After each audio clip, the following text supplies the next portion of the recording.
Hello friends, कैसे हैं आप सभी। आशा करता हूँ आप सभी बहुत अच्छे होंगे और अच्छे ही रहेंगे। तो ज़रा आप अपना हालचाल कमेंट बॉक्स में डाल दीजिए, जिससे कि मुझे भी पता चले कि मेरे दर्शकों का क्या हालचाल है। तो चलिए आज की वीडियो को शुरू करते हैं। आज का वीडियो बहुत ही इंपॉर्टेंट होने वाला है, बहुत ही अमेजिंग भी होने वाला है, क्योंकि आज की वीडियो में हम एक सर्किट डायग्राम को डिस्कस कर रहे हैं। तो यदि आप इसे चाहें तो इसका यूज आप 100 वाट के लिए भी यूज कर सकते हैं, 200 वाट के लिए भी कर सकते हैं, 300 वाट के लिए भी कर सकते हैं, या फिर 800 वाट के लिए भी आप इसका यूज कर सकते हैं।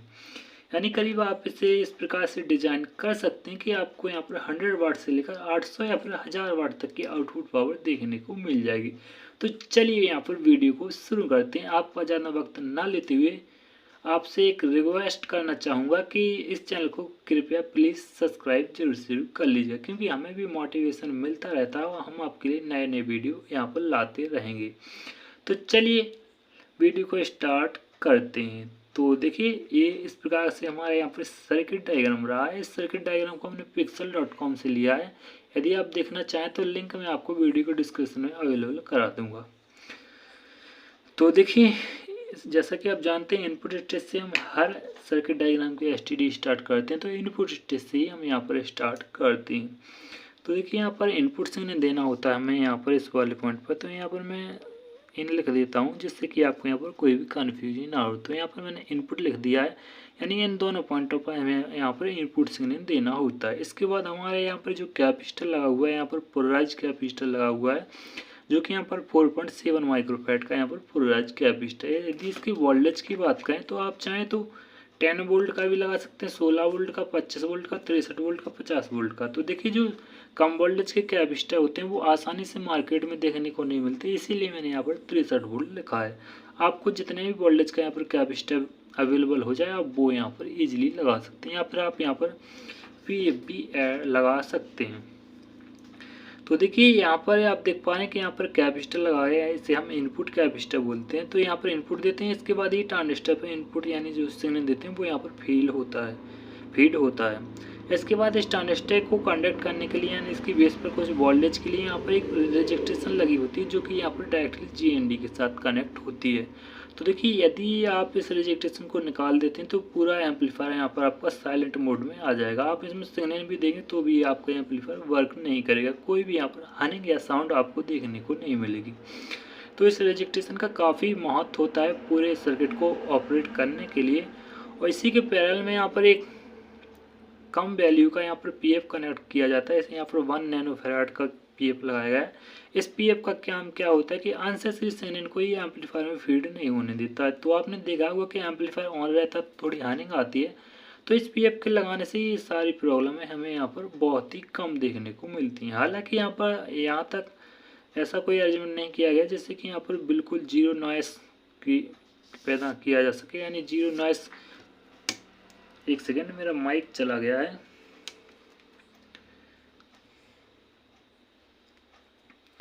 नॉइस यानी जीरो नॉइस किया जा सके, लेकिन बहुत ही कम मात्रा में आपको, यानी आप महसूस नहीं कर सकते इतना नॉइस तो एम्पलीफायर में रहता ही है। लेकिन यदि आप इस पीएफ को निकाल देते हैं तो आप यहाँ पर इसकी नॉइस को महसूस कर सकते हैं।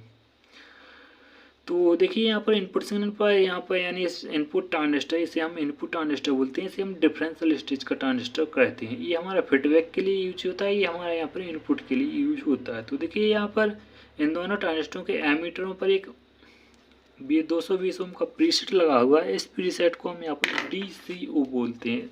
तो आप कमेंट में यहाँ पर बताइएगा कि DCO का फुल फॉर्म क्या होता है। तो DCO का फुल फॉर्म यहाँ पर DC ऑफसेट वोल्टेज होता है। तो आप इस प्रीसेट से यहाँ पर इसके DC ऑफसेट वोल्टेज को सेट कर सकते हैं।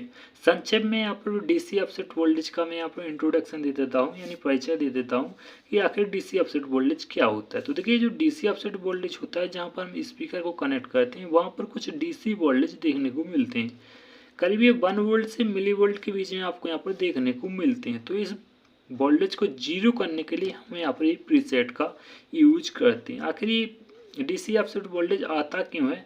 तो इसके लिए इन दोनों ट्रांजिस्टरों का डिसबैलेंस होने के कारण हमें यहाँ पर DC ऑफसेट वोल्टेज देखने को मिलता है। जो इनपुट और डिफरेंशियल स्टेज ट्रांजिस्टर होते हैं इनका जो गैंग होती है, यानी जो HFE वैल्यू होती है, वो यदि अलग अलग है तो हमें यहाँ पर ज़्यादा DC ऑफसेट वोल्टेज देखने को मिल सकता है। और यदि यहाँ पर इनकी वैल्यू सेम हो या फिर लगभग हो तो हमें बहुत ही कम यहाँ पर डीसी ऑफसेट वोल्टेज देखने को मिलता है। और इस दोनों ट्रांजिस्टर की वैल्यू को सेम करने के लिए ही हम यहाँ पर एक पीएफ का अरेंजमेंट यहाँ पर एक प्रीसेट का अरेंजमेंट करते हैं, जिसे आप वेरिएबल रिजेक्टेशन भी बोलते हैं। तो देखिए यहाँ पर डबल रेगुलेटर सिस्टम आपको नजर आ रहा होगा कि देखिए इनपुट स्टेज के ट्रांजिस्टर हैं, इस साइड भी एक वोल्टेज रेगुलेटर का अरेंजमेंट किया गया है, उस साइड भी एक वोल्टेज रेगुलेटर का अरेंजमेंट किया गया है। तो देखिए पहले हम इस साइड की को समझ लेते हैं, फिर मैं इस साइड भी जिक्र करूँगा। तो देखिए यहाँ पर चाहिए पॉजिटिव सप्लाई आ रही है, यहाँ पर एम्पियर को कम करने के लिए हमने यहाँ पर एक 47 ओम 1 वाट की यहाँ पर रिजेक्टेशन यूज की है। यानी इतना सेक्शन हमारे यहाँ पर थोड़ा लो एम्पियर पर काम करता है। ये हमारे यहाँ पर हाई वोल्टेज यानी हाई एम्पियर पर हमारी आउटपुट जो ड्राइवर ट्रांजिस्टर है वो हमारे यहाँ पर ऑपरेट होते हैं। तो देखिए यहाँ पर आया है ये ट्रांजिस्टर हमारे यहाँ पर A1015 यानी PNP ट्रांजिस्टर है, ये भी हमारे PNP ट्रांजिस्टर है, ये हमारे यहाँ पर NPN ट्रांजिस्टर है। तो देखिए यहाँ पर इसके जो एमीटर है वो यहाँ पर 560 ओम के रिजेक्टेशन के जरिए यहाँ पर पॉजिटिव सप्लाई फीड होता है। यहाँ पर 12 के की रिजेक्टेशन के जरिए इस जो यहाँ पर वेरिएबल रिजेक्टेशन जिसे आप पीएफ बोलते प्रीसेट बोलते हैं उसके मिडिल पिन पर ये 12 किलो ओम के रिजेक्टेशन के जरिए कनेक्ट है। तो देखिए जितना भी वोल्टेज हम इसकी बेस पर डालेंगे उतना ही हमें यहाँ पर इसकी जो दिख रहे हैं यहाँ पर ये हमारा यहाँ पर प्रीसेट इसकी मिडिल पिन पर देखने को मिलेगा। तो यहाँ पर हमने इस प्रकार से अरेंजमेंट किया कि दो डाइकोडों को सीरीज में कनेक्ट करके यानी प्लस सप्लाई से लेकर दो डाइकोडों को सीरीज में कनेक्ट करके यहाँ पर इसकी बेस से कनेक्ट कर दिए। तो ये जब तक काम नहीं करेगा कि जब तक हम इस पर लोड न डालें, यानी एक लोड रजिस्ट्रेशन हमें यहाँ पर लगानी होगी। तो लोड रजिस्ट्रेशन के तौर पर हमने यहाँ पर 47 किलो ओम की 1 वाट की यहाँ पर रजिस्ट्रेशन लगाई है, जिसे हम GND के साथ कनेक्ट कर दिया है। तो इतना अरेंजमेंट करने के बाद करिए आपको यहाँ पर 1 वोल्ट से लेकर करीब 0.5 वोल्ट के बीच में यहाँ पर वोल्टेज देखने को मिल जाता है। हो सकता है थोड़ा बहुत इससे ऊपर नीचे हो सकता है, लेकिन लगभग इतना वोल्टेज देखने को मिल जाता है। तो यहाँ पर हमें जो भी वोल्टेज देखने को मिलेगा इस प्रीसेट की मिडिल पिन पर वो हमें यहाँ पर 0.5 से 0.89 के लगभग देखने को मिलता है। इतना ही मिलता है, इतने में हमारा एम्पलीफायर वर्क करता है। इससे ज़्यादा मिलता है तो हो सकता है हमारे यहाँ पर जो रेगुलेटर सिस्टम है ये भी ख़राब हो सकता है, इसीलिए हमें यहाँ पर ज़्यादा वोल्टेज देखने को मिल सकते हैं। तो चलिए मैंने यहाँ पर इसके अरेंजमेंट को यहाँ पर समझाने की कोशिश करी है। आशा करता हूँ आपको समझ में आया हुआ। यदि आपके मन में कोई भी डाउट रहता है तो कमेंट बॉक्स खाली आप कमेंट जरूर से जरूर वहाँ पर कीजिएगा। तो देखिए यहाँ पर इस साइड के एक रेगुलेटर सिस्टम को समझते हैं। तो यहाँ पर भी एक ट्रांजिस्टर का यूज किया गया है, लेकिन हमने यहाँ पर एक NPN ट्रांजिस्टर का यूज किया जो कि हमारे यहाँ पर C1815 है। तो इसके एमीटर पर एक 560 ओम की रजिस्टेंस लगाकर इसे माइनस सप्लाई के साथ जोड़ा है और दोनों ट्रांजिस्टरों के यहाँ पर कलेक्टर आपस में जुड़े हुए हैं। तो देखिए जैसा कि मैंने आपको यहाँ पर बताया कि जितना वोल्टेज हम इसके बेस पर डालेंगे उतना ही वोल्टेज हमें यहाँ पर देखने को मिलेगा। तो देखिए यहाँ पर भी हमने एक नेटवर्क लगाया, यहाँ पर डाइकोड लगाया, एक 560 ओम की रजिस्टेंस लगाई है। तो यहाँ पर कुछ वोल्टेज क्रिएट होगा, तो यानी करीब यहाँ पर जितना माइनस सप्लाई होगा करीब उसके आधा यहाँ पर वोल्टेज होगा। तो ये इस प्रकार से हमारा यहाँ पर वर्क करेगा। तो जो भी हमें यहाँ पर इनपुट सिग्नल देंगे उसका आउटपुट हमें इस ट्रांजिस्टर के कलेक्टर के साथ देखने को मिल जाएगा। तो इस कलेक्टर के साथ से जो भी हमें यहाँ पर आउटपुट मिलेगा उस आउटपुट को हमें और एम्पलीफिकेशन यानी एम्पलीफिकेशन करने के लिए यानी एम्पलीफाई करने के लिए यानी बूस्ट करने के लिए हमें यहाँ पर एक और ट्रांजिस्टर लगाना होगा। तो हमने यहाँ पर भी एक ट्रांजिस्टर लगाया और इसकी सहूलियत के लिए हमने यहाँ पर भी एक ट्रांजिस्टर लगाया है।